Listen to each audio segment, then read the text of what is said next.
Today's module is going to be about India and its foreign policy. What is the reason that we have to talk about the foreign policy in the context of diaspora and migration? Borders. Borders are rigid, not malleable, inflexible. The problem is crossing a border for many migrants is very, very difficult. We need a legal document, a passport, a permit, a work permit, a reason to go. Today we are talking about nations without borders, but then at the same time we are talking about bifurcation of states within nations. It's a very complicated thing. The relationship between borders and movement is very, very close and connected.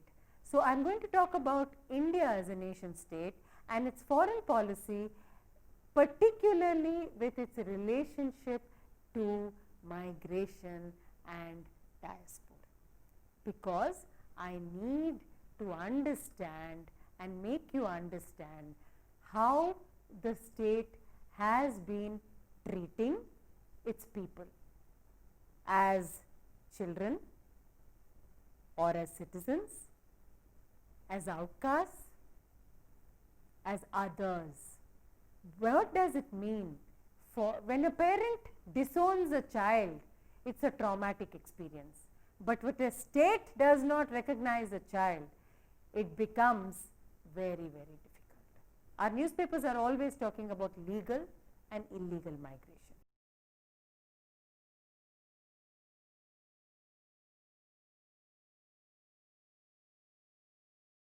The Universal Declaration of Human Rights by the United Nations recognizes the right to freedom of movement and the right to emigrate. Everyone has rights and duties. The Indian Constitution has also given us the right and a duty. Therefore, Article 13 says a right to enter a country, and Article 14 is also talking about a right to migrate. There is a right to nationality. What is a nationality? Belongingness to a nation. When I fill in an application form to go for a visa to a particular country, first is what is my name? The second is what is your nationality? So that means if I have to go out of the country, I need a legal document. My driving license is not good, my university ID card is not good, or my ration card is not good, my voter ID card is not good. I need a passport.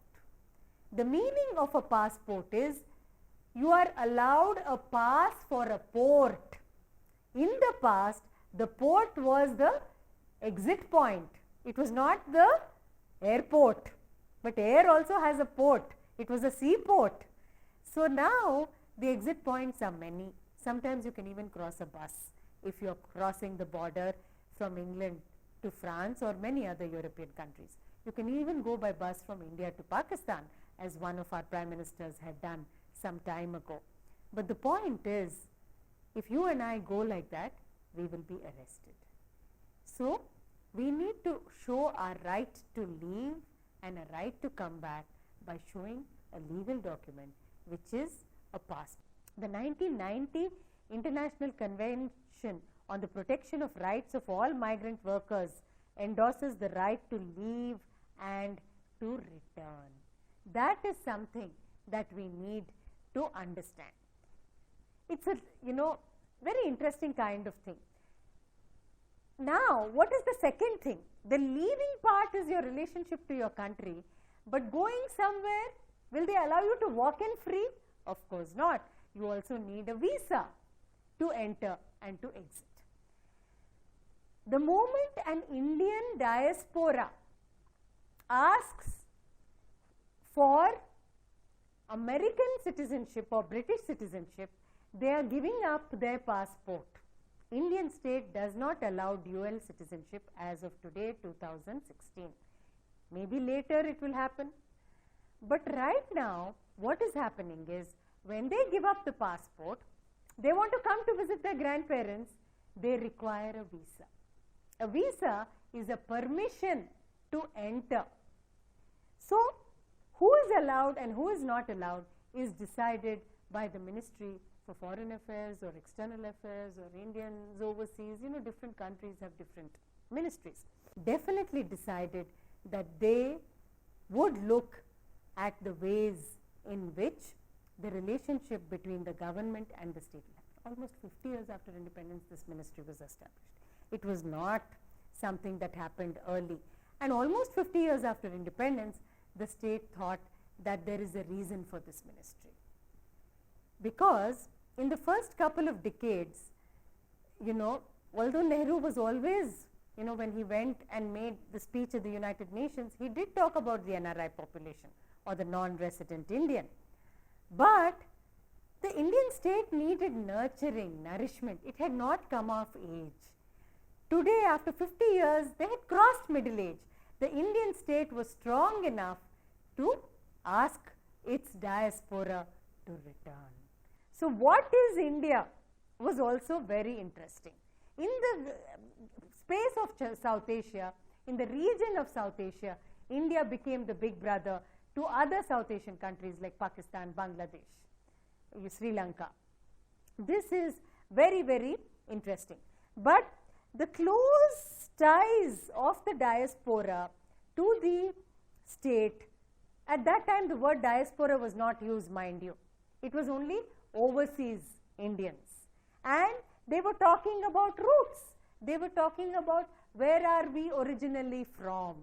But why did the overseas Indians go out? Many of them went out in search of jobs. Many of them went out as contract labor, indentured labor, where the British forced them to go out. Who were the ones? They were poor Dalits from Bihar, from Tamil Nadu, going to difficult locations, single men leaving behind their families. There were a lot of Punjabi men who went to California, who went to Canada on the west coast, building the Pacific Railway. And this was in the 19th century. And the Punjabi men went alone, hatta-katta Punjabi men, but there were no women. Therefore, many of them ended up marrying Mexicans. Today you might ask, are their children Indian? Surely the state recognized them as PIOs, people of Indian origin. Because the Nehruvian time was in many people's way a neglect of the diaspora, I would not see it as a neglect. I would just see that a preoccupation with the nation state and not economically comfortable in order to focus and do things outside of the state. It was one thing though, it was a non-interfering policy. It was not a policy of interference, but it was a policy of non-interference. What do I mean by non-interference? Let them be, let them do what they want. So, but you are also not proactive. Non-interference means a kind of dormant relationship that the state had. So, slowly I think the different perspectives that happen is India began to pay attention only after coming on with some economic security. So, this was kind of towards the end of Indira Gandhi's era and the beginning of Rajiv Gandhi's era, which was in the late 80s. 1990, you had liberalization, you had opening up of the markets, and you had also the BJP government coming in the late 1990s and beginning the Pravasiya Bharatiya Divas, which the other government also began to take on with very, very interesting kind of thing. So, there was not just engagement, but re-engagement with the diaspora. The diaspora was something that allowed for progress, and suddenly the state realized that other countries, for instance, China, Israel, they were becoming very strong. Why can't we become strong? The relationship with the diaspora was also interesting because people in the diaspora began to politically engage. What do I mean by politically engage? People were, commenting on why India went to the war with Bangladesh. Why did this happen? It was East Pakistan at that time. What was the reason? The diaspora was also talking about Khalistan, talking about other ethnic movements.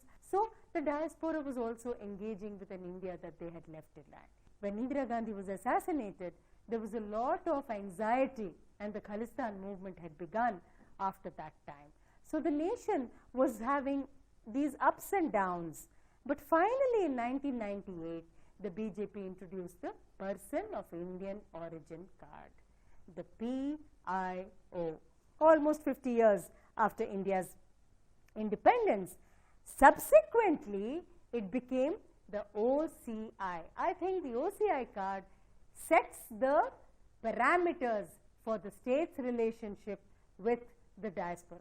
In 2007, the Ministry of Overseas Indian Affairs set up this facilitation center because it's like a public-private partnership with many, many Indian industries, and of course international industries came with them. RBI opened its laws. It was becoming very, very easy to invest in India because RBI had begun to look at a particular policy change that was very, very important. And I think dual citizenship is something that many, many nations have recognized that it is very, very necessary for people to come back. You do not want a brain drain, you want a brain gain. That was the slogan of the government. And we also have the cultural diplomacy. What do we mean by cultural diplomacy? Cultural diplomacy means the exchange of cultures between nations. The Indian Council for Cultural Relations has established India Studies chairs in many universities abroad, where these people do Indian history, Indian politics. Academics will go and talk about it. The promotion of the study of the region of South Asia in general and India in particular in these days. So, this state initiative where the Indian government pays salaries to professionals who go there is one thing. The other aspect is when you have many, many associations celebrating language. For instance, the World Telugu Conference, which is held every 4 years in different parts. So, the state begins to invest. The Andhra Pradesh government and now the Telangana government invests in these World Telugu, sponsors people to go. So, there is a kind of relationship. The diplomacy is that the diaspora really has this relationship with the nation state. The other part of the cultural relationship is that several of our musicians, dancers, artists spend almost the 4 to 5 months of summer months in many parts of the world where the diaspora is performing and teaching. The state is also offering scholarships for NRIs and OCIs to come and study in India. NRI medical colleges are being set up. Land is being given to NRI organizations. The state is also making it easier for realtors to invest in India. Companies are softening, and there is a lot of public diplomacy that is going on through magazines, through internet sites. Social media is a major way in which many countries promote relationships between the home nation and the diaspora in the host nations. India's potential is much larger, particularly because of its connections in the IT world. And I also think that in the context of the Indian diaspora, there is a dramatic change. And today, I think the present government has the Prime Minister reaching out to all nations, all places where Indians are. Indians are in every part of the diaspora, not in a single place, but in several places. So, there is a clear reaching out. Hath Milana is what it is called. There is a reaching out to the diaspora because the state wants the diaspora to feel at home emotionally and invest. Investing brain as well as economic resources is very, very crucial. The larger goals of the state are often seen in relation to foreign policy and the diaspora. What do we mean by that?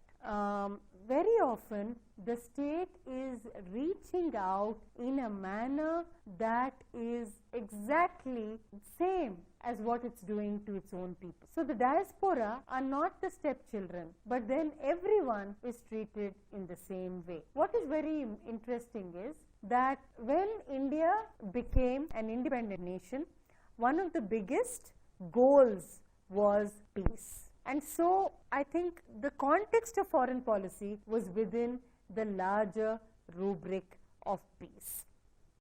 So as things moved, I think it was very, very much a time of the Cold War. There was a kind of lethargy with the relationship with the Indian diaspora. Both what was called the First World, that is USA, Europe and everyone else, and the Second World had people going there. Of course, more people went to Britain in the early years. You know, you had people like Gandhi and Nehru go to England and study. You had people like Ambedkar who went to America and studied. So and of course before that you even have the people like Vivekananda who had gone. Then you have South Africa that was there before England for Gandhi. So the relationship of the diaspora to India is also dependent on the relationship of India to the host nation. What are the ties between India and America like? They were not very good in the Cold War period because you know very well India had better relationship with Russia or the then hitherto Soviet Union. But America had an equivalent kind of relationship with other countries. So India was ignored.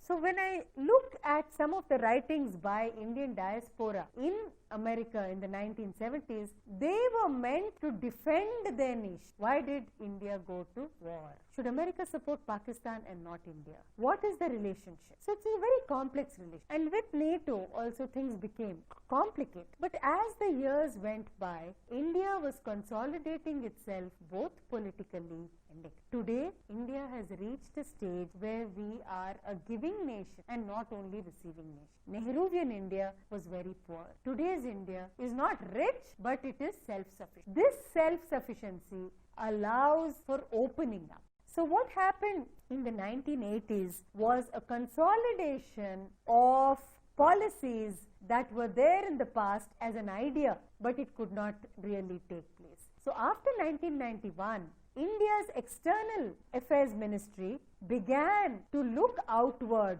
for change in the policy. The NRI was seen as someone who had come of age. The migrants who had left in 1964 had also really come of age and they were able to invest, but everyone was investing in their home countries. India was not. Therefore, with the help of the changing of RBI policies, the reverse flow of funds began. Remittances became a big part of the economy. The Indian state always received small remittances from Gulf countries. But Philippines is a country where it received a large number of remittances from female workers who went as domestic workers. Gulf countries, you had both male and female workers go, but the remittances weren't personal. So slowly RBI started policies to make economic remittances welcome. And investments, not only at a personal level, but at a professional level, at a state level, were very, very crucial. I cannot conclude about what is India's foreign policy because it is an evolutionary process. Just like the diaspora has evolved over centuries and over the last 50 years, the relationship of the diaspora is also changing. When we do diaspora studies, we need to understand which generation. Is it the immigrant generation or the return generation? But foreign policy also changes with the political party's ideology, but largely the political party's ideology does not change it completely, but it definitely makes the relationship solid. What is involved in the Indian foreign policy today is waving a warm welcome to its diaspora, saying please return, please invest, and we will have a good relationship with you in all the institutions, in economic institutions, in political institutions, in social institutions, because gated communities are being built for the elderly and the state is definitely helping senior citizens to keep in touch with their children. So the state is trying to show a friendlier face to the diaspora because it's also interested in getting back a lot of good results from its diasporic population. I hope you have enjoyed this module and I hope you will understand that every time we talk about India's foreign policy, you need to understand it vis-a-vis its migrants, because we are a population of 1 billion, but not everybody resides here. It's very, very hard to see any country in the world that does not have a diaspora. Therefore, if there is a diaspora even in the tiniest of the countries, India needs to maintain. So, it's the job of the Ministry of Overseas Indian Affairs to actually reach out to its people. When there is a woman in trouble, she can come back home without a problem. That is the kind of message that the Indian nation state is trying to give, and it should give.